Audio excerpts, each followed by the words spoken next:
Supreme court ने वक्फ संशोधन कानून पर रोक लगाने से साफ इनकार कर दिया। कोर्ट ने कहा कि कानून पर रोक लगाना बहुत दुर्लभ केसों में ही होता है। हालांकि कोर्ट ने इस कानून में हुए 3 बड़े बदलावों पर आखिरी फैसला आने तक रोक लगा दी है। इनमें सबसे खास है वक्फ बोर्ड में गैर मुस्लिम सदस्यों की नियुक्ति का नियम। वक्फ कानून में जहां गैर मुस्लिम शामिल किए जाने की बात थी, वहां कोर्ट ने सीमा तय कर नए प्रस्तावों को रोक दिया। हालांकि दोनों पक्षों ने इस अंतरिम फैसले को अपनी जीत बताया है। क्या कुछ कहा इस मामले की सुनवाई कर रही मुख्य न्यायाधीश की बेंच ने, इस रिपोर्ट में देखिए।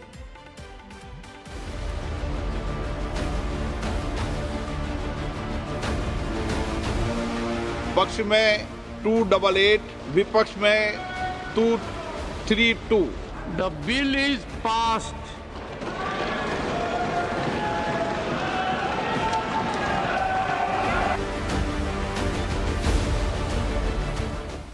जिस दिन से वक्फ संशोधन बिल पास हुआ है, तब से अब तक करीब 73 से ज्यादा याचिकाएं सुप्रीम कोर्ट में दर्ज हो चुकी हैं।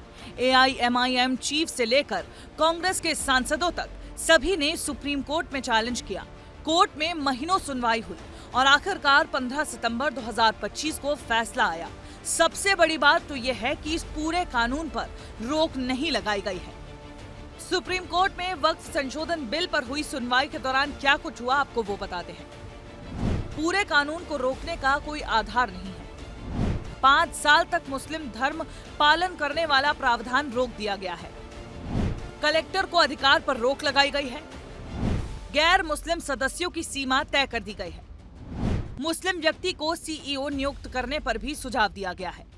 आसान शब्दों में कहें तो कोर्ट ने कानून को हाँ तो कहा है, लेकिन कुछ विवादास्पद हिस्सों पर विचार करने के लिए भी कहा है। तब तक पूरा कानून लागू रहेगा, लेकिन वो पार्ट जो मुसलमानों के धार्मिक हक पर सवाल उठाते हैं, वो टेम्पररी तौर पर रुक गए हैं। ये बैलेंस्ड फैसला है, न सरकार को झटका है और न ही विरोधियों को राहत है, लेकिन फिर भी विपक्ष इसे सरकार की मंशा की हार और अपनी जीत बता रहा है। सरकार को हम उसकी साजिश में वक्फ की जमीनों को लूट करके धन्ना सेठों को देने की साजिश में हम सरकार को कामयाब नहीं होने देंगे। Longest discussion ever, Lok Sabha Rajya Sabha सुबह तक गहराई से चर्चा करने के बाद उसको खारिज नहीं कर सकता है। यही सुप्रीम कोर्ट ने आज मोहर लगाया है। कोई भी सरकार, चुनी हुई सरकार, जनता के वोट से चुनी हुई सरकार, बिना चर्चा किए, बिना कंसल्टेशन किए जब कानून बनाएगी तो यही होगा। 14 घंटे डिस्कशंस के बाद और ज्वाइंट पार्लियामेंट्री कमेटी में 6 महीने इस पे काफी डिटेल डिस्कशन सभी दल के सांसदों के साथ और देश के स्टेक होल्डर्स के साथ हुआ था। वक्फ संशोधन बिल पर बहस क्यों है और क्यों ये मामला सुप्रीम कोर्ट तक पहुंचा, आप वो भी समझे।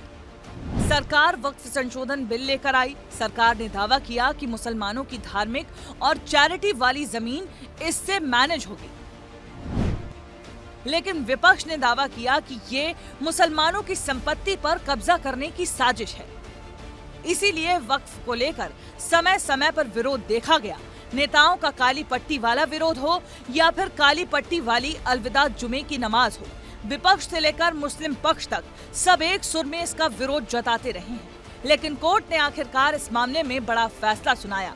कोर्ट ने साफ कहा, यह इंटरिम ऑर्डर है, अब पूरी सुनवाई होगी, फैसला आएगा, तब तक स्टे वाले पार्ट रुके रहेंगे।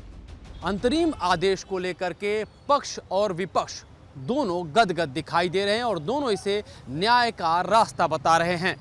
लेकिन अब असली परीक्षा अंतिम पड़ाव पे होगी, जहां पे अधिनियम की वैधानिक वैधता को लेकर सुप्रीम कोर्ट अपना फैसला देगा। हालांकि इसमें अभी सुनवाई का दौर और ज्यादा चलने वाला है। कैमरा पर्सन मोनू कुमार के साथ मैं अमृत तिवारी, विस्तार न्यूज, दिल्ली। दरअसल वक्फ बोर्ड को लेकर बड़ी तैयारी से सरकार ने एक कानून लाया था, जिसका कुछ मुस्लिम संगठनों ने समर्थन भी किया था, मगर कोर्ट ने अंतरिम आदेश देकर पूरे कानून पर रोक तो नहीं लगाई, मगर संशोधन करने के जो सुझाव आए थे उन पर जल्दी अमल होगा तो बड़े पैमाने पर मुस्लिम समाज का असंतोष भी कम होगा। इसलिए इसे अंतरिम आदेश को जीत हार से अलग हटकर देखना पड़ेगा।